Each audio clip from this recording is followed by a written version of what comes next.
الحمد لله رب العالمين والصلاة والسلام على نبيه الصادق الأمين محمد وعلى آله وصحبه أجمعين.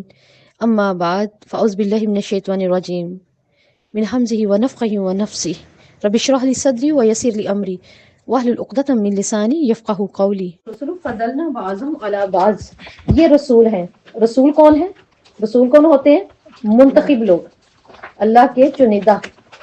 رسول انسانوں کو اللہ سے ملانے کے لیے اہم رابطہ رکھنے والے، ان کو کہا جاتا ہے جن کو اللہ منتخب کرے، جو اپنی زندگی کو صرف اور صرف رسول کی زندگی کا مقصد ہی سمجھ کے گزارتے ہیں. ایک عام انسان نہیں، یہ ہم عام انسان نہیں، انہیں پتا ہوتا ہے ہمارا مقصد بہت بلند ہے کہ ہم نے بندوں کو اللہ سے جوڑنا اور حق کے ساتھ جوڑنا. صرف جوڑنا ہی نہیں ہے، حق کے ساتھ جوڑنا ہے. ٹھیک ہے. اور ان میں سے بعض نے اللہ سے کلام کیا اور بعض کے درجات بلند کیے گئے. بعض نے کلام کیا. یہ کون ہے جنہوں نے اللہ سے کلام کیا تھا؟ 3 رسول ہیں. موسیٰ علیہ السلام، آدم علیہ السلام، آپ صلی اللہ علیہ وسلم. انہوں نے اللہ سے کلام کیا. ٹھیک ہے، 3 رسول. اور ہم نے عیسیٰ ابن مریم کو معجزات عطا کیے، اور اس نے کیا کیا؟ یعنی اللہ نے اس کی روح القدس سے مدد کی. روح القدس کون ہے؟ روح پاک جبرائیل ہے. ٹھیک ہے. اور مدد کیا کی؟ معجزات کیا تھے؟ مردے کو آواز دیتے تھے وہ کھڑا ہو جاتا. اچھا، اب یہ ہر مردے کو آواز دیں تو کھڑا نہیں ہو جاتا؟ ایسا نہیں تھا. انہوں نے اپنی زندگی میں مشکل سے 3 لوگ ہی زندہ کیے تھے، وہ بھی اللہ کے اذن سے. اور ایسا نہیں تھا کہ پرندے کو حکم دیتے مٹی کا بنا کے پھونکتے اور وہ اڑ پڑتا. نہیں، وہ کیسا اڑتا تھا؟ تھوڑی سی اڑان اڑنے کے بعد گر جاتا تھا، پھر نہیں اڑ سکتا تھا. اللہ تعالیٰ بلند ہے، اللہ تعالیٰ مکمل بلند ہے. ورنہ ہم تو سوچے نا، مردوں کو بھی زندہ کر لیا، پرندے بھی اڑا لیے، کوڑے اور جو اندھا ہے ماں کے پیٹ سے اندھا پیدا ہوا اس کو بھی صحیح کر لیا. تو پھر کمزور دل تو کہیں گے یہ تو بہت ہی ملتی جلتی ہے بات. جیسے اب ہمارے صوفیہ جو ہے وہ کیا کرتے ہیں، ایسی ایسی بڑی بڑی باتیں بتا دیں کہ سوچنے اور سوچے گا پتہ نہیں ہے کو اللہ نہیں کہہ رہے ہم، لیکن معاملے اللہ والے ہیں. تو ایسا نہیں تھا. ٹھیک ہے. صرف اللہ کے اذن سے جو انہوں نے کیا وہ بھی اللہ ہی کے اذن سے کیا.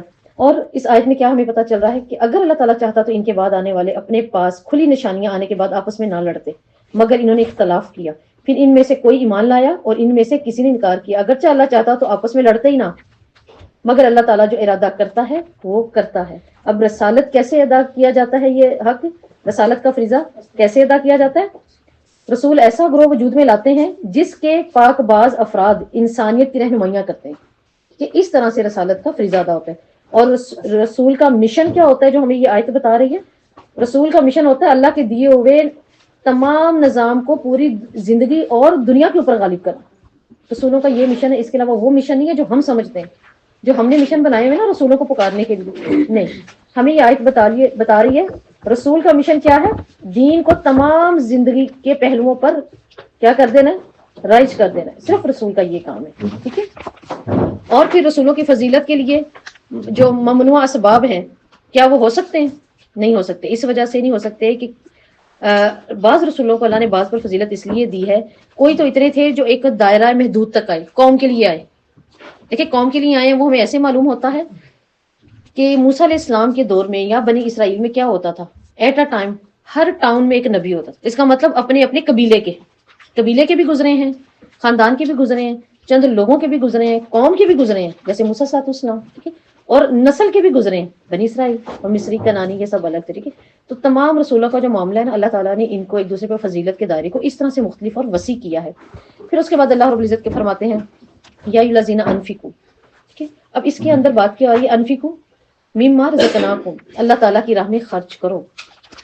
دس کا مطلب یا ایھا الذین آمنوا انفقوا مما رزقناکم من قبل ان یاتی یوم لا بیع.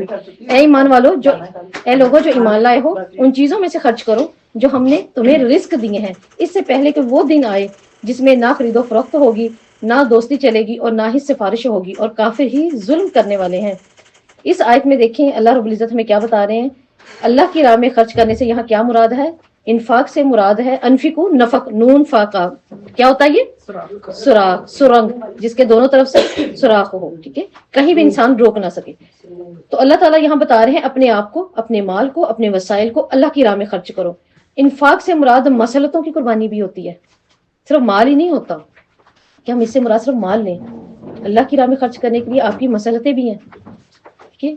اور ہماری زندگی کی صلاحتیں بھی ہیں. جو کچھ ہمارے پاس ہے نا وہ سب اللہ کی راہ میں دینا پڑتا ہے. تو اسلام کو اختیار کرتے ہی دیکھیں انفاق کرنے کا حکم. پچھلی آیتوں میں ہم نے کیا ہے بات ہمارے پاس؟ اسلام کو اختیار کرو، جتنی بھی ہم پڑھ کر آئے ہیں آیات. ٹھیک ہے. اللہ تعالیٰ جس کو چاہتا ہے حکمت دیتا ہے. اللہ کی شریعت ہے، اللہ کی حدود ہیں.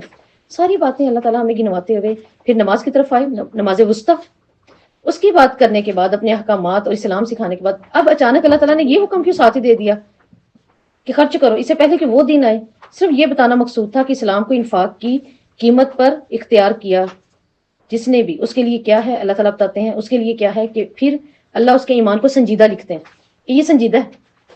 ایمان لانے کے بعد جب تک ہم بہترین اللہ کی راہ میں خرچ نہیں کریں گے، ٹھیک ہے، اور ہر وہ چیز جو اللہ کو مطلوب ہے، کبھی آپ نے سوچا اللہ تعالیٰ کہہ رہے ہیں ہر وہ چیز خرچ کرو جو میں نے دی، چلے وہ ہم کر دیتے ہیں جو اللہ نے دی، وہ نہیں کرنی جو اللہ نے نہیں دی۔ اچھا کون سی ہے جو اللہ نے نہیں دی؟ کچھ بچا؟ کچھ نہیں بچا، کچھ بھی نہیں بچا، ٹھیک ہے، اٹھ کے نماز پڑھتے نا وہ بھی بالکل ٹھیک ہے، یہی ہے نا مسلطوں کو قربان کرنا۔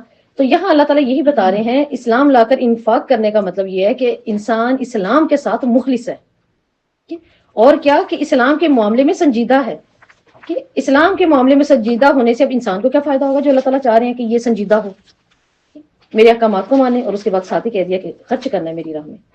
دیکھیں جیسے ابھی کل ہم نے آیات پڑھی تھی نکاح کی، طلاق کی، ان کے اندر کیا ایسی چیزیں جو ہمیں خرچ کرنی پڑیں گی؟ انفاق کی بات کی ہے نا اللہ نے ان معاملات کے بعد، ہاں، مال اور کیا خرچ کرنا پڑا؟ اپنی مسلطیں برداشت کریں نا، ایک دوسرے دل بڑے کرنے پڑیں گے، قربانیاں دینی پڑیں گی، عزت دینی پڑے گی، نہ چاہ کر بھی، رکھنے والے کو چھوڑنے والے کو صبر لینا پڑے گا، اور اپنا صبر پھر اس کو بھی دینا پڑے گا کہ میں خاموش ہوں، میرا صبر ہے، آپ کا بھی صبر ہے۔ کیا ہمارے صبر سے ہماری اولاد نہیں سیکھتی؟ اگر دو میاں بیوی کے جانے سے معاشرہ، اولاد ٹوٹتی ہے، معاشرہ ٹوٹتا ہے، قوم ٹوٹتی ہے، تو ان دونوں کی مسلطیں قربان کرنے سے، اپنی خواہش، اپنی محبت، اپنے دل کی وہ بات قربان کرنے سے، تو کیا وہ جڑیں گے نہیں؟ وہ نہیں دیکھیں گے، وہ جڑے، انہوں نے ماں باپ کو دیکھا۔ آج ہم اس ایج میں بھی آ کے کیا کہہ رہے ہوتے ہیں؟ میری امی یوں کرتی تھی، میرے ابو یوں کرتے تھے، میں نے اپنے والد کو یوں دیکھا، یہ دیکھا، وہ دیکھا ہوتا۔ تو اس کا مطلب وہ سب چیزیں ان میں بھی گئی۔ تبھی تو اللہ تعالیٰ نے کہا ہے کہ انسان سنجیدہ ہوگا خرچ کرنے میں، اور خرچ یہاں صرف مال ہی نہیں، مال تو ہے ہی ہے، کیونکہ آپ صلی اللہ علیہ وسلم نے فرمایا ہر امت کا ایک فتنہ گزرا ہے جس کے اوپر وہ بہت زیادہ اپنے آپ کو بہا بیٹھے تھے، ہر امت کا۔ میری امت کا فتنہ مال ہے، تو اس لیے بات یہاں خرچ مال کی بھی ہے، اور ساتھ میں انسان کا سنجیدہ ہونا۔ اب یہ سنجیدہ ہونا اس کو کیا فائدہ دے سکتا ہے انسان کو؟ اس کو یہ فائدہ دیتا ہے کہ پھر انسان کے اوپر اسلام کے راز کھلتے ہیں، جب وہ سنجیدہ ہو کے اللہ کے دین کو لیتا ہے، سمجھتا ہے، اس کے مطابق چلتا ہے، پھر اس پر اسلام کے راز کھلتے ہیں۔ کیا اسلام اس قدر بہترین دین ہے، یہ تمام ادیان کے اوپر غالب ہے، یہ اتنا خوبصورت ہے، یہ اتنا آسان ہے، یہ تو اللہ کی دعوت ہے نا، یہ تو اللہ کی دعوت ہے۔ اور کیا ہے پھر آخرت کی سنجیدگی بھی اس کو حاصل ہوتی ہے۔ جب تک انسان سنجیدہ نہیں ہوتا نا، اس کو آخرت کی سنجیدگی بھی نہیں ملے گی۔ اب سنجیدہ ہونے سے کیا فائدہ حاصل ہو رہا ہے؟ آخرت مل رہی ہے، ٹھیک ہے۔ پھر سنجیدگی ہی سے ہی اللہ تعالیٰ کی راہ میں وہ کیا کرتا ہے؟ پھر وہ انفاق کرتا ہے کہ میں سنجیدہ ہوں، کس کے لیے؟ اللہ کی خاطر، اللہ کی رضا لینے کے لیے، میں اپنی آخرت کے لیے سنجیدہ ہوں۔ تو اللہ تعالیٰ کے ساتھ سچا تعلق اور مضبوط انسان کا پھر کب بنتا ہے؟ کب بنے گا؟ جب اللہ تعالیٰ کی راہ میں وہ کیا کرے گا؟ کھولے گا، خرچ کرے گا، ٹھیک ہے۔ اور میں پھر بار بار کہہ رہی ہوں، صرف ایک مال ہی نہیں، ہر وہ چیز جو اللہ نے اس کو دی ہے۔ اب یہ آپ نے سوچنا ہے کیا ہے جو اللہ نے نہیں دیا جو میرا ہے، یہ تو میں رہنے دیتی ہوں نا کیونکہ یہ میرا، یہ کر دیتی ہوں کیونکہ یہ اللہ کا۔ تو ایسا تو نہیں۔ لقمان حکیم نے کیا کہا تھا اپنے بیٹے کو؟ بیٹے بہت حکمت کے ساتھ مرتے وقت پاس بٹھا کے کہ انسان ہو تو گناہ ہوتے ہیں، بشری تقاضے ہیں، گناہ ہو جائیں گے، بہرحال اگر تمہارا دل کیا گناہ کرنے کو تو کر لینا، لیکن اس جگہ پر جا کے کرنا جو اللہ کی نہیں ہے، کرنا اور گناہ اس جگہ پر ہے جا کر۔ تو مجھے بتائیں نا کہ یہ حکمت نہیں تھی اس باپ کی؟ حکمت تھی نا۔ تو حکمت سے سوچئے گا، اللہ تعالیٰ کہہ رہے ہیں خرچ کرو اس سے پہلے کہ وہ دن آ جائے۔ اب وہ دن آنے کا کیا کسی کے پاس کوئی ہے اخبار میں، کسی کی کوئی جنتری کوئی چیز؟ تو آپ سمجھیں وہ دن آنے سے پہلے تو پھر یہی سیکنڈ ہے، ہم کو اگلے سیکنڈ کا نہیں پتا، ہمارا تو ایک کال ہے نا بس، بھی اگلے سانس کا نہیں پتا، اگلے دن کا نہیں پتا، کہہ تو ہم رہے ہوتے ہیں، لیکن آپ دیکھیں کہ پھر یہ دن کہاں ہے؟ یہ سر پہ کھڑا ہوا ہے۔ تو اللہ تعالیٰ کہتے ہیں جب یہ انسان کیا کرتا ہے؟ اپنے دل کو کھولتا ہے، اس کا سینہ کھلتا ہے، اپنے مال اور دیے ہوئے اللہ کے معاملات کو کھولتا ہے، تو پھر اس کے اوپر اسلام کے راستے کھلتے ہیں۔ جب انسان اللہ تعالیٰ کی راہ میں خرچ کر کے اللہ کے راستے کو اختیار کرتا ہے تو پھر اس کا اور اللہ کا تعلق مضبوط ہوتا ہے۔ صرف سنجیدہ ہو جانے سے بھی تو نہیں نا ہوتا، سنجیدہ تو راہب بھی ہیں، پادری بھی ہیں، لیکن صرف سنجیدہ ہونے سے نہیں، اللہ کے ساتھ تعلق جوڑنے کے لیے اسلام کو سمجھنا، ٹھیک ہے، پھر اس کے اوپر چلنا، پھر صدقہ کر کے انسان کیا کرتا ہے؟ سب سے بڑی چیز وہ اللہ کو پا لیتا ہے، سب سے بڑھ کر، ٹھیک ہے۔ تو اہل ایمان سے صدقہ کرنے کا مطالبہ یہاں کس نوعیت پر ہے؟ اللہ تعالیٰ نے ایک اپیل کی ہے، آپ کو پتہ ہے اس آیت کے اندر ایک اپیل ہے، یہ بہت پیاری آیت ہے۔ گھر پہ سمجھائیں، لوگوں کو بتائیں، اس کے اندر اللہ تعالیٰ نے ایک محبت بھری اپیل کی ہے، انسانوں سے کی ہے، جبکہ اسے کسی چیز کی ضرورت نہیں ہے۔ اپیل کس چیز کی ہے؟ کہ میرے ساتھ آؤ، روحانی رابطہ بناؤ۔ کیا آپ نے کسی نے دیکھا؟ اللہ تعالیٰ تو کہتے ہیں میں تمہارے صدقات کو بچڑوں کی طرح پالوں گا۔ آپ نے دیکھا اپنا بچڑا پلتا ہو؟ آپ نے دیکھ لیا اللہ کے پاس اپنا عہد کے پہاڑ کا؟ نہیں دیکھا۔ تو یہ کیا ہے؟ یہ ایک روحانی رابطہ جو اللہ نے خود اپیل کر کے قائم کیا ہے۔ کیا ہو میرے بندو، دیکھو تمہارا اور میرا ایک روحانی رابطہ بنے گا۔ ہم دے چکے ہوتے ہیں، لیکن اللہ کی طرف سے کیا روحانی رابطہ قائم ہوتا ہے؟ ہم پرسکون ہو جاتے ہیں، دل میں سکون آتا ہے۔ جس کے ہاتھ میں جاتا ہے، جس کے منہ میں جاتا ہے، اس کے لیے کتنی آسانی ہوتی ہے، ہمیں خوشی ہوتی ہے، شکر اس نے بھی ہے نا کھا لیا، اس نے بھی کر لیا، اللہ تو نے نکلوا لیا، ہوتی ہے نا خوشی، ہے نا الحمدللہ۔ اللہ ہمارے صدقات قبول کرے۔ ہاں، تو اللہ تعالیٰ نے بالکل اپنے بندوں کے لیے حکم دیا کہ ایک روحانی رابطہ قائم رہے اللہ اور اس کے بندے کے درمیان۔ اپیل یہ ہے کہ جو میں نے تمہیں عطا کیا ہے، اپیل کے اندر اللہ تعالیٰ یہ بھی تو بتا رہے ہیں جو میں نے عطا کیا نا، اس کا ایک حصہ مجھے دے دو۔ سارا تو نہیں اللہ نے مانگا، یا کبھی ایسا ہوا ہے کہ اللہ تعالیٰ نے ہم سے سب کچھ مانگا؟ نہیں مانگا۔ اور اگر ہم دینا چاہیں تو بھی خوشخبری ہے، ٹھیک ہے، لیکن ہمارے لیے ایک اور آسانی، اللہ تعالیٰ کہتے ہیں اپنی ذات سے ابتدا کرو، دینے میں بھی اپنی ذات سے۔ کیا تم نے نہیں کسی سے ہاتھ پھیلانا، اپنی پہلے پوری کرنی ہے ضرورت، ہے نا۔ اور اگر لگتا ہے کہ میری ضرورت پوری ہو گئی اور یہی میری ضرورت تھی، ضرورت سے زائد نہیں، اسراف نہیں، لیکن اسی میں پوری ہو گئی، لیکن اب میں کیا کروں، میں آگے نہیں دے سکی، تو کوئی بات نہیں، جو آپ نے باہر دینا تھا اس کا اجر آپ کو آپ کی ذات کی وجہ سے ملا ہے، کہ آپ نے اپنی ذات پر ابتدا کی، اور اس چیز کا اجر ملا ہے کہ محمد صلی اللہ علیہ وسلم نے ایسا ہی کہا، میں نے اس حق کو پورا کیا ہے۔ ایک شخص چاہتا ہے میں باہر بھی دوں، دن رات دوں، تو نہیں دے سکتا، کیوں؟ اس کے بیوی بچوں کو نہیں کھلانا۔ لیکن آپ صلی اللہ علیہ وسلم نے کیا فرمایا؟ دنیا کا بہترین صدقہ جو وہ اپنی بیوی اور بچوں کے منہ میں ڈالے، وہ تو کر بیٹھا صدقہ، اب سوئے آرام سے، اب کیا ٹینشن میں باہر بھی دوں، میں باہر بھی کروں۔ ہم کہہ رہے ہوتے ہیں میرا دل چاہتا ہے، جیسے اب یہ مہینہ آیا نا، کون سا مہینہ ہے یہ؟ آپ صلی اللہ علیہ وسلم نے فرمایا ماہ رمضان کھلانے، کھانا کھلانے اور تلاوت کا مہینہ ہے، حدیث کے الفاظ ہے نا۔ اب ہم سوچیں میں نہیں اتنا کھلا سکتی، نہیں کھلا سکتی، تو کوئی بات نہیں، اجر لینا ہے آپ نے، باہر ہر کسی کا اجر لینا ہے، اپنے گھر والوں کو کھلائیں، اس نیت سے اللہ تعالیٰ مکمل اجر مجھے چاہیے، وہ جو تیری مخلوق کو میں کھلا کے باہر لیتی، یہ تو وہ ہے، تو ہر کسی کو کھلانے والا، لیکن تو نے یہ چند لوگ میرے حوالے کی ہیں، ورنہ تو انہیں بھی کھلاتا۔ کیا میری اتنی اہمیت ہے کہ انہیں میرے حوالے کر دیا؟ پہلے تو میں ان کو دیکھ لوں نا، تو پھر میں دیکھ لوں، تو گھر پہ اجر لیں، باہر بھی اللہ توفیق دے، باہر بھی کریں زیادہ سے زیادہ۔ تو کیا کہ اللہ تعالیٰ نے یہ اپیل کی کہ میرے حصے میں سے دو، آخر ہم ہی دینے والے ہیں، ہم اپنے دیے ہوئے میں سے ہی مانگ رہے ہیں، ہمیں تو جتانا آتا ہے، لائیں واپس دیں، میں نے آپ کو آپ کے نہیں کہا، میں تو اپنے کہا ہے نا۔ تو اللہ تعالیٰ بھی کہہ رہے ہیں کہ میرا ہے، تم سے تھوڑی لے رہا ہوں، اپنا تو تب ہم کہیں نا جب واقعی ہمارا ہے۔ اور یہ غلطی کس نے کی تھی؟ قارون نے۔ اسے کیا کہا ہے قرآن میں؟ یہ میرے پاس جتنا بھی خزانہ ہے، اور کتنا بڑا خزانہ، جماعتیں چابیاں اٹھاتی ہیں، اس نے کیا کہا تھا؟ یہ میرے پاس ہے جو بھی خود میرے علم کا، میری محنت کا ہے نا، میرا ہے، تو اپنا نہیں ہے، ہمارے پاس تو ہمارا ہے ہی نہیں، کچھ بھی نہیں ہے۔ یہ ایک انگوٹھا نہ ہو تو کیا کھانا بن جائے گا؟ یہ ناخن زیادہ کاٹ بیٹھے نا ہم نیل کٹر سے، تو آپ بتائیں نا، ایک ناخن ہی صرف کچھ دانتوں کے درمیان آیا بھی نہیں، کچھ بھی نہیں ہوا، لیکن ایک درد ہے اس کی دیوار پہ، کر لیں آپ نے جو کرنا ہے۔ اللہ تعالیٰ ہمیں ہماری بے بسیاں دکھاتے ہیں نا کہ یہ سب میری ہی طرف سے ہے، تو توجہ دلائی جا رہی ہے کہ ایسے موقع بار بار نہیں آتے میرے بندو، اگر تم نے فائدہ اٹھانا ہے تو اٹھا لو اس وقت سے پہلے کہ وہ آ جائے، ٹھیک ہے۔ تو انفاق کرنے کا مقصد کیا ہے جو اللہ تعالیٰ یہاں سمجھا رہے ہیں؟ کیا ہے؟ اللہ تعالیٰ کے دیے ہوئے میں سے ہی دیا جائے، اور پھر اللہ تعالیٰ کے علم کی اشاعت کے لیے ماحول بنایا جائے۔ خاص یہ آیات کچھ علماء کہتے ہیں کہ انہی کے ساتھ جڑی ہوئی ہیں، من ذا الذی یقرض اللہ قرضا حسنا، ابھی پڑھ کے ہیں، یہ اسی سے جڑی ہوئی ہیں۔ خاص کس پر پھر کریں؟ اللہ کے دین کی اشاعت کے لیے استعمال کیا جائے، تو اسلام کی بقا کے لیے کوشش کے لیے کیا جائے، ٹھیک ہے۔ دنیا سے جو بھی ظالمانہ نظام ہے ان کے خلاف خرچ کیا جائے۔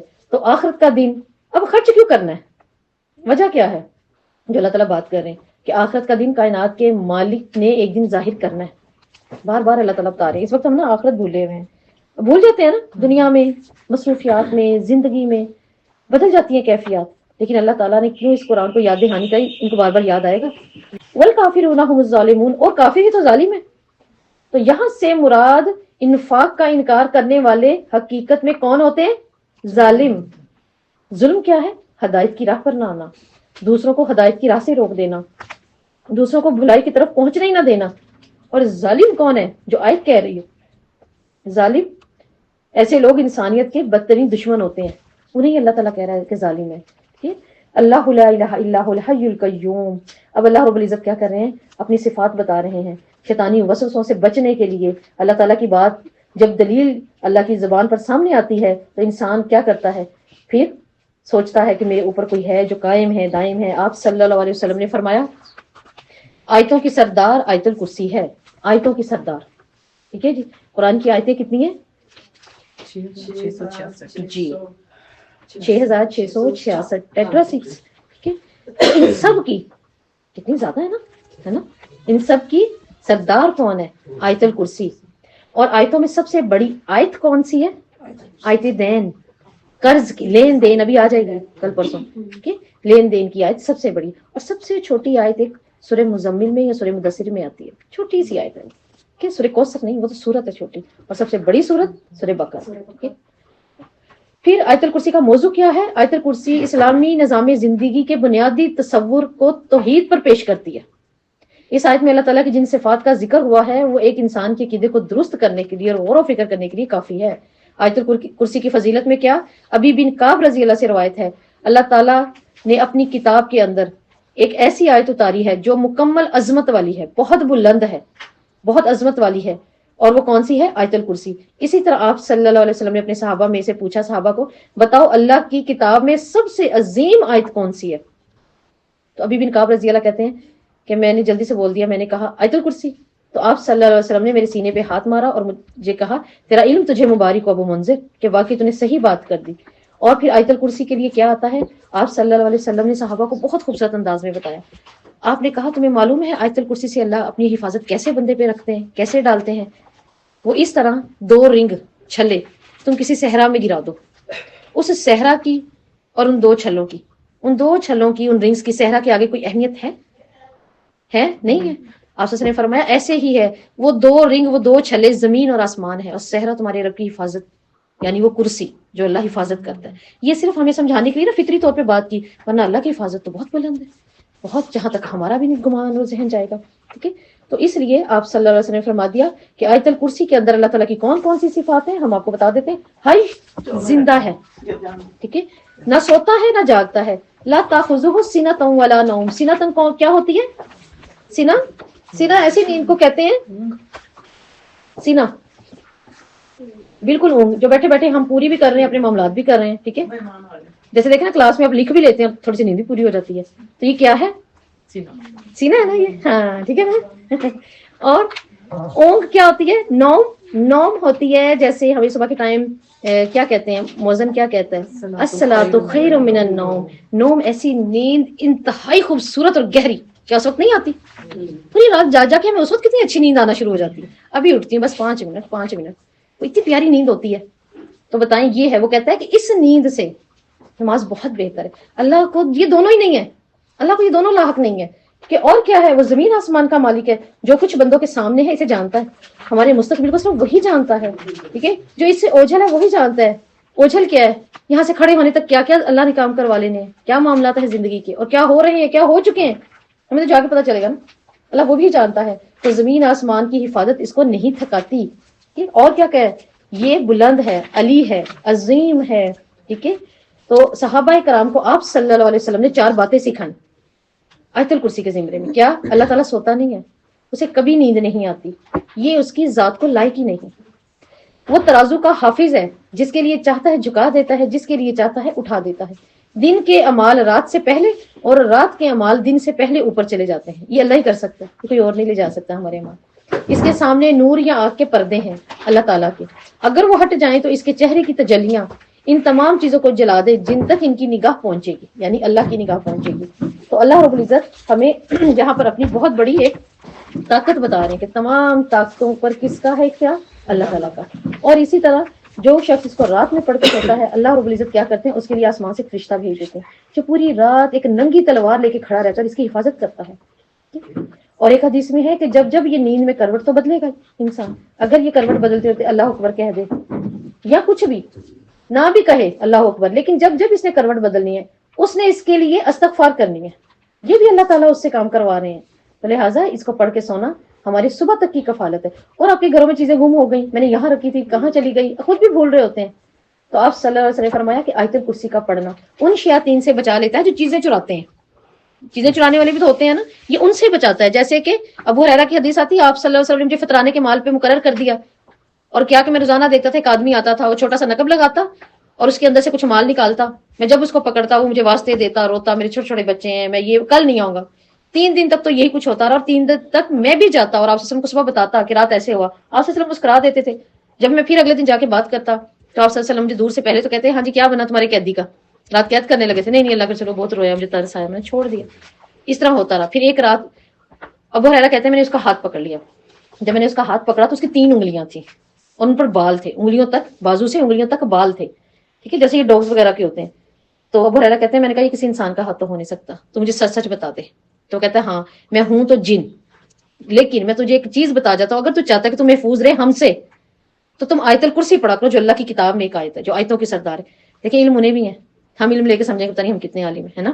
علم انہیں بھی ہے. بات تو یہ اللہ کے ساتھ سنجیدہ ہونا ہے. اس علم کا فائدہ نہیں ہے جب تک ہمیں اللہ کی پہچان نہیں ہوگی. اس کے پاس بہت علم تھا. روایات میں آتا ہے ابلیس نے کوئی ایسا دنیا کا اور اوپر کا کونا نہیں چھوڑا جہاں اس کی عبادت اور سجدہ نہیں تھا. اور کوئی ایج اس کی کوئی 15 سال تھوڑی تھی، 50 سال تھوڑی تھی، پتہ نہیں کب سے ہے. ٹھیک ہے، آج اگر اس کی اولاد کی ایج جو ہے وہ ہزاروں ہزاروں سال تک ہو سکتی ہیں. ٹھیک ہے، اب جیسے ہمارا 4 سال کا بچہ 4 سال کا، ان کا 4 سال کا بچہ 4 سال کا ہوتا ہے. تو بتائیں تو کیا کہ وہ کہتا ہے کہ یہ پڑھ لو تو تم ہم سے محفوظ رہو گے.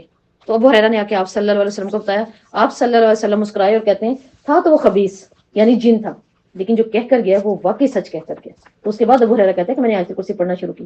اور حدیث کے الفاظ ہے آیت الکرسی پڑھنے کے بعد اگر انسان اپنے گھر کی دیواروں یا کونوں میں پھونک پھونک کی آواز سے پھونک دے تو بھی اللہ تعالیٰ حفاظت کرتے ہیں. ٹھیک ہے، یہ بھی ہمیں حدیث ملتی ہے.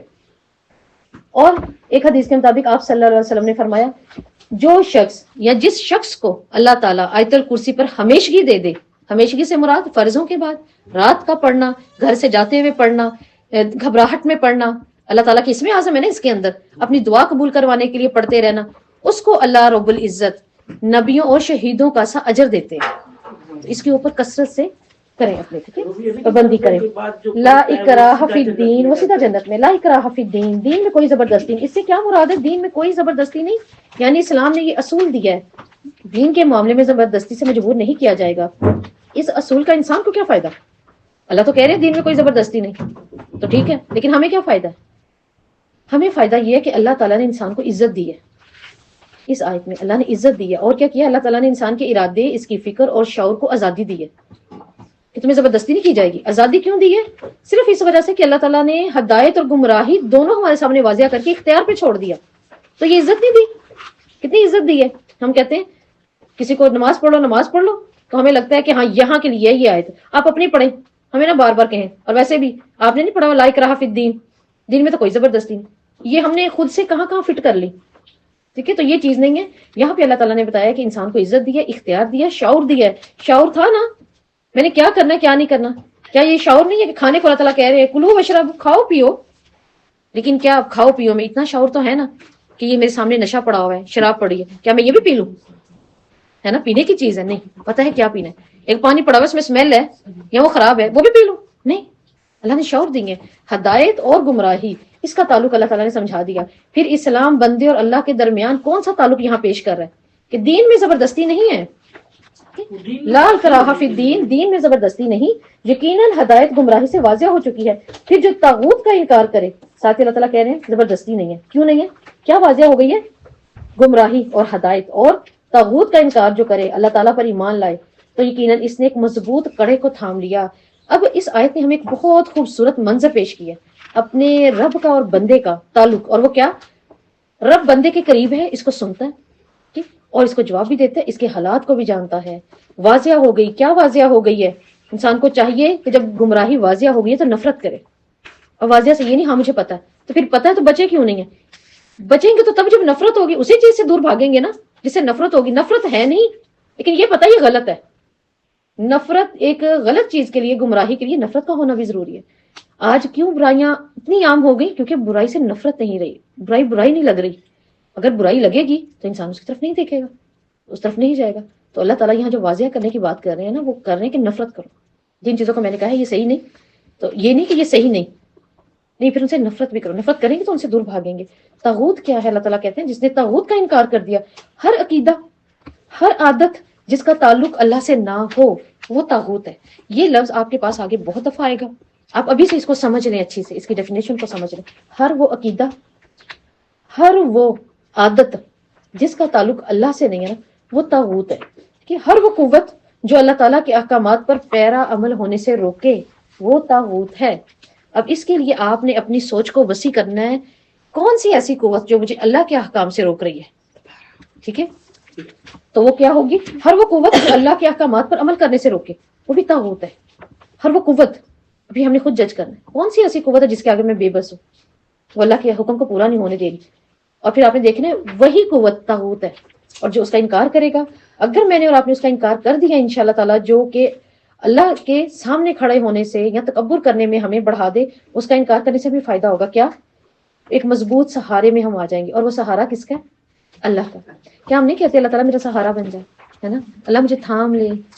ہم دیکھتے ہیں دنیا پہ ہر سہارا کتنا کمزور ہے، ہر سہارا، اور اللہ تعالیٰ نے ہر سہارے کے لیے بتا بھی دیا ہے سورہ عنکبوت کے اندر۔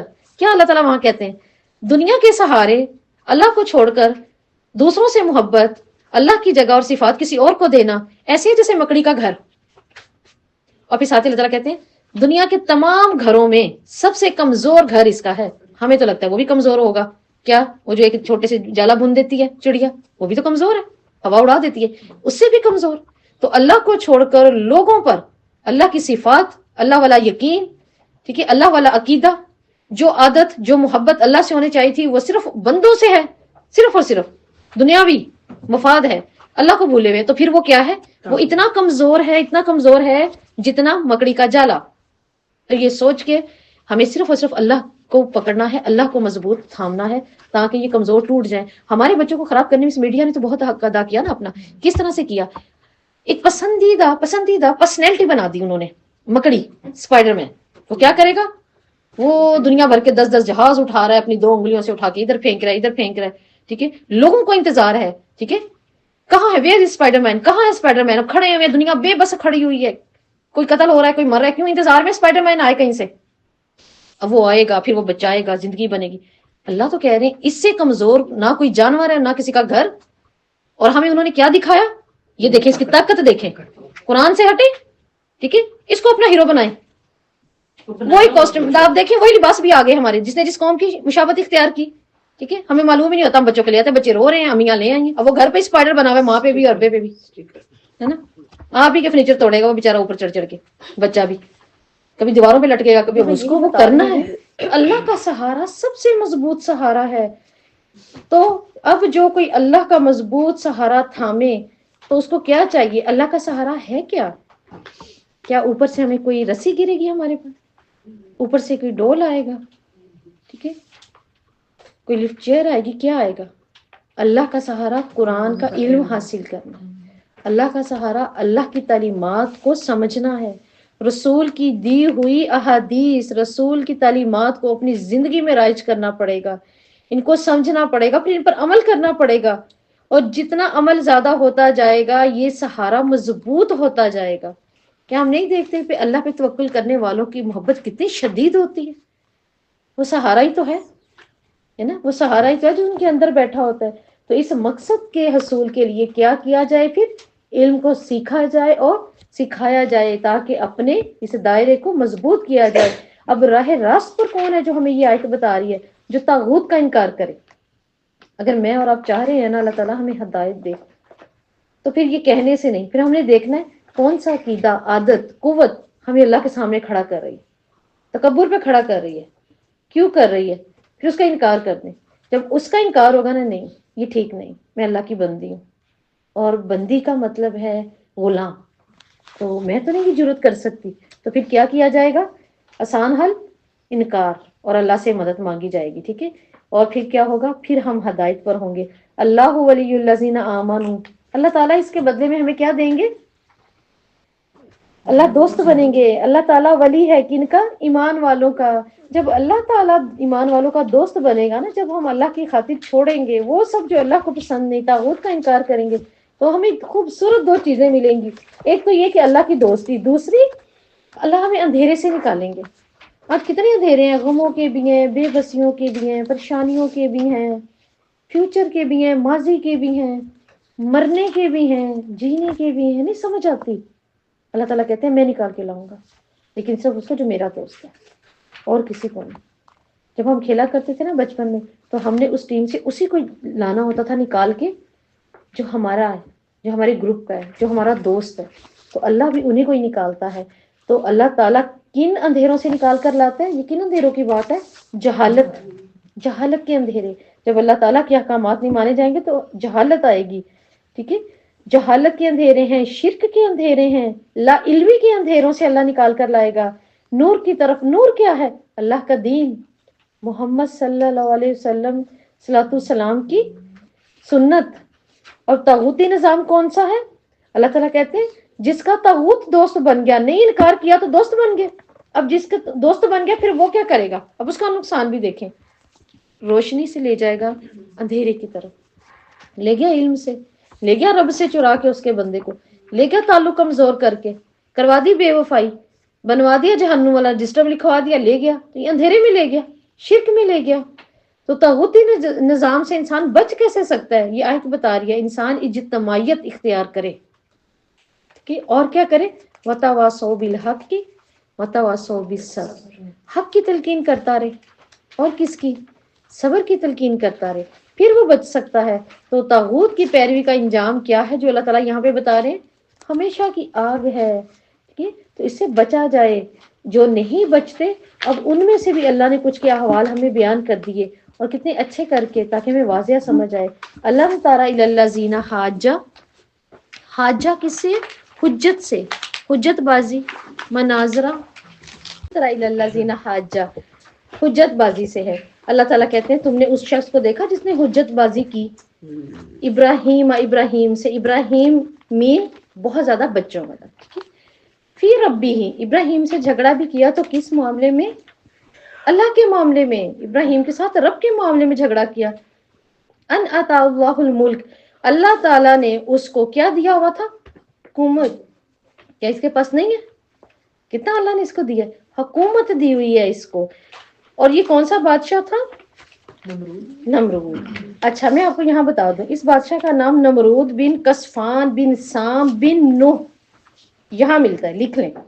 ٹھیک ہے، نمرود بن کسفان، کاف سین فا الف نون، کسفان بن کسفان ڈنڈے والا کاف، نمرود بن کسفان بن سام، بن سام سواد سے، سین سے، حضرت نوح کے بیٹے تھے نا سام، سین علی سام میم سام، بن سام بن نوح بن مطلب صلاۃ السلام. جی وہاں جا رہا ہے اس کا. ٹھیک ہے، اور یہ بھی ایک چیز یاد رکھیے گا، نمرود لقب ہے، یہ نام نہیں ہے، یہ لقب ہے. کیسا؟ جیسے فرعون لقب تھا نا، رامسیس وغیرہ کا لقب تھا. تو مصر میں جو لقب استعمال ہوتا ہے وہ فرعون ہوتا تھا. یہ نمرود لقب ہے، اصل نام ہے نماردہ. اس کا اصل نام تھا نماردہ، عراق کا بادشاہ تھا. یہ بیبیلونیا جس کو آج کہا جاتا ہے نا، اور کیا نماردہ یہ بادشاہ تھا عراق. جی عراق کا، جی عراق کا بادشاہ تھا. نماردہ اس کا نام تھا. بیبیلونیا، ٹھیک ہے، یہ آج کے اس پر بولا جاتا ہے. سیاسی بادشاہ تھا نا یہ. ٹھیک ہے، اب اللہ تعالیٰ کہتے ہیں اس نے جھگڑا کس بات پر کیا ابراہیم سے؟ اس بنیاد پر کہ رب ہونے پر، کہ میری ہے بادشاہیت. اصل میں بادشاہ لوگوں کو نا یہ یقین دلا کر ہی حکومت قائم کیا کرتے تھے، وہ خدا کا ایک انسانی پیکر ہے. ٹھیک، وہ ویسے ہی ہیں. تو نمرود کی جو قوم تھی یہ سورج کو ماننے والی تھی. تو اس کا کہنا تھا کہ میں اس سورج دیوتا کا اوتار ہی ہوں، یہ یہاں جو میں حکومت کر رہا ہوں. تو اس لیے وہ لوگوں پر حکومت کرنے کا نا خدائی حق رکھتے تھے. سمجھ آ گئی نا اتنی بات کی؟ ان اتام اللہ الحق. اب اللہ تعالیٰ نے توجہ دلوائی ہے کہ اللہ نے اس کو بادشاہیت دی تھی. تو کیا پتا چلا؟ اللہ یہ بھی تو کہہ سکتے تھے اس کو بادشاہیت دی. یہ کیوں کہ اللہ نے بادشاہیت دی؟ اس لیے کہ بادشاہ بھی اللہ ہی کے غلام ہیں، وہ بھی خدائی کا دعویٰ نہیں کر سکتے. کوئی بھی انسان خدا ہونے کا دعویٰ نہیں کر سکتا. اگر وہ بادشاہ بھی ہے تو بھی اللہ کا غلام ہے، تو بھی اللہ کی شریعت کو ہی فالو کرے گا. ٹھیک ہے، بادشاہیت پانے کے بعد جھگڑا کرنا قابل مزاحمت ہے. ابراہیم کی دعوت کیا تھی؟ اللہ رب العزت بتا رہے ہیں اسلاۃ السلام کی کیا تھی؟ تم اللہ کی عبادت کرو. سر یہی دعوت تھی، ٹھیک ہے، اللہ سے ڈرو. اور اس کا کیا معاملہ تھا؟ اس نے کہا کہ میں زندہ بھی کر سکتا ہوں، مار سکتا ہوں، کیونکہ انہوں نے کیا دلیل دی اللہ تعالیٰ کی؟ میرا رب تو وہ ہے جو زندہ بھی کرتا ہے اور مارتا بھی ہے. اب اس نے کیا کیا؟ اس نے اپنے ایک قیدی کو بلایا اور ایک آزاد کو بلایا. جو قیدی تھا اس کو کیا کیا؟ رہا کر دیا، ٹھیک ہے، اور جو آزاد تھا اس کی گردن اتار دی. ایسا ہی ہوا. اب حضرت ابراہیم نے جب یہ چیز اس کو پھر باور کروائی، دیکھی کیا اللہ ایسا نہیں ہے، گردنیں اتار کر نہیں مارتا، وہ روح ڈالتا ہے اور روح نکالتا ہے.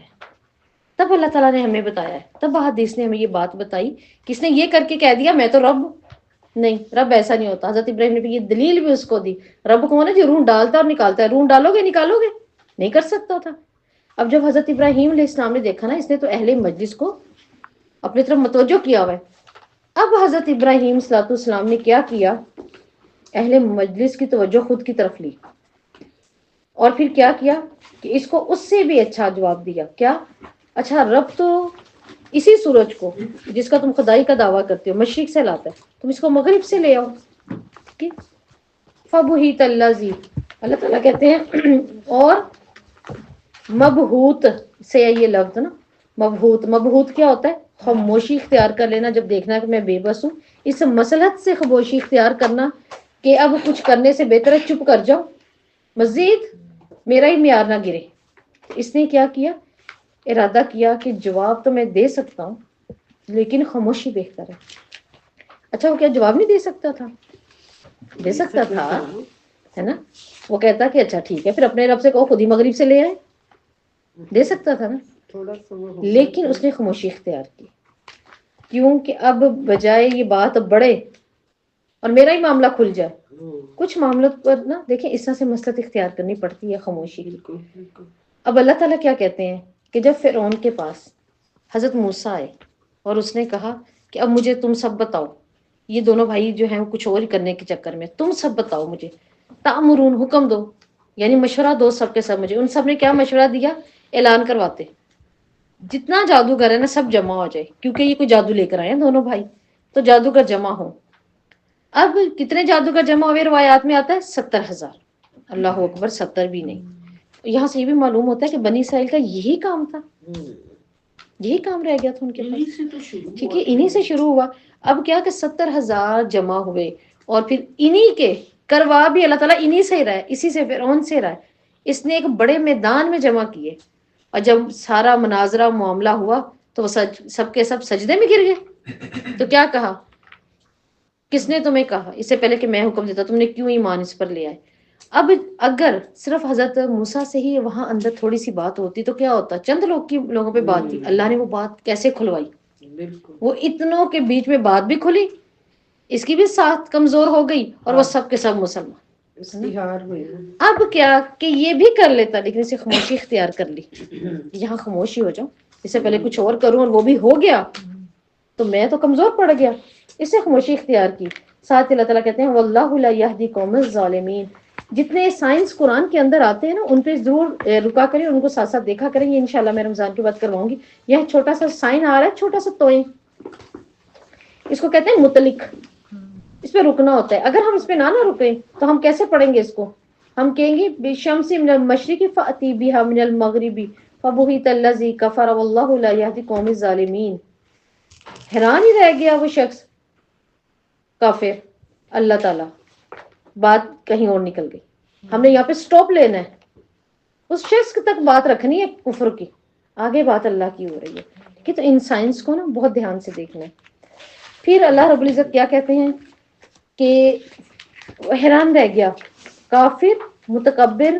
کیا ہوا؟ حیران ہو گیا. یہی کیفیت پھر اس کی ہو گئی.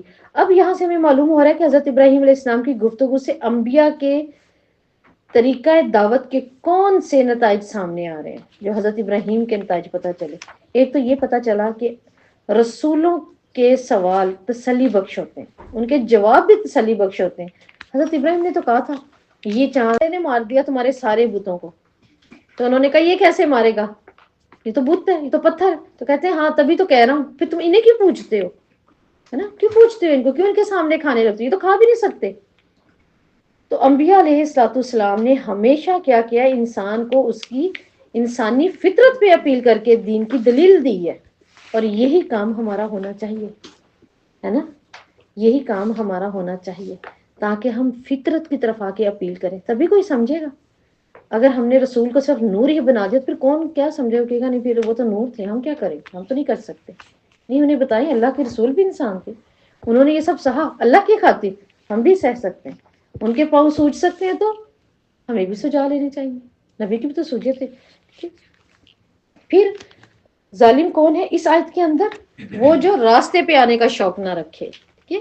تو حضرت ابراہیم اور نمرود کی گفتگو سے کیا پتا چلا ہمیں ان دونوں کی، کہ دنیا امتحان ہے، اس کے دو پہلو ہوتے ہیں، دیا سب کچھ اللہ نے ہے، ایک انسان اپنے پہلو سے سوچے گا، ایک اپنے سے، ایک سوچے گا یہ سب کچھ میرا ہے تو یہ صرف میرے پاس ہی رہے گا، تو اس نے کفر کیا۔ ایک کہتا ہے یہ سب کچھ میرا ہے لیکن اس پر میری نیت آخرت کی ہے، تو اللہ تعالیٰ دیکھیں اس کے لیے کتنا انعام رکھ دیتے ہیں۔ ایک ہی چیز ہے نا، دو طرح سے ہے۔ جیسے ایک روایت آپ کو یاد ہے کی غذا، اللہ تعالیٰ یہاں پہ کیا بتا رہے ہیں، جو گمراہی کی غذا ہے، ہم نے اگر گمراہی ہماری بڑی تو اس کا مطلب اس کو کوئی فیڈ اچھی مل رہی ہے، اور جو فیڈ مل رہی ہے وہ کیا ہے، آیت بتا رہی ہے خود پسندی اور تکبر، یہ ہمیشہ گمراہی کی غذا ہے، یہ گمراہی کو طاقتور کرے گی، یہ اس کو طاقت دے گی، اور انسان اس کو کرنے کو اور آسان محسوس کرے گا اور کر گزرے گا۔ تبھی تو ہم دعا کرتے ہیں اللہ تعالیٰ مجھ پر میری ہدایت کو آسان کر دے، ہے نا۔ تو اس کی غذا ہی گمراہی کی کیا ہے، تکبر، خود پسندی، ٹھیک ہے۔ اور پھر او کالذی مر علی قریۃ وہی خاویہ، اب اللہ رب العزت پہلا واقعہ کس کا سنایا، نمرود کا، حضرت ابراہیم کا۔ اب دوسرے واقعے کی وضاحت کرتے ہوئے اللہ تعالیٰ کہہ رہے ہیں اس میں موت کے بعد دوبارہ زندہ کیے جانے کا نا اللہ تعالیٰ ایک عملی تجربہ دکھائیں گے، اور وہ کیا تجربہ ہے، اللہ تعالیٰ کہہ رہے ہیں اس شخص کا ایک بستی پر سے گزر ہوا، وہ کون شخص تھے، غالباً آتا ہے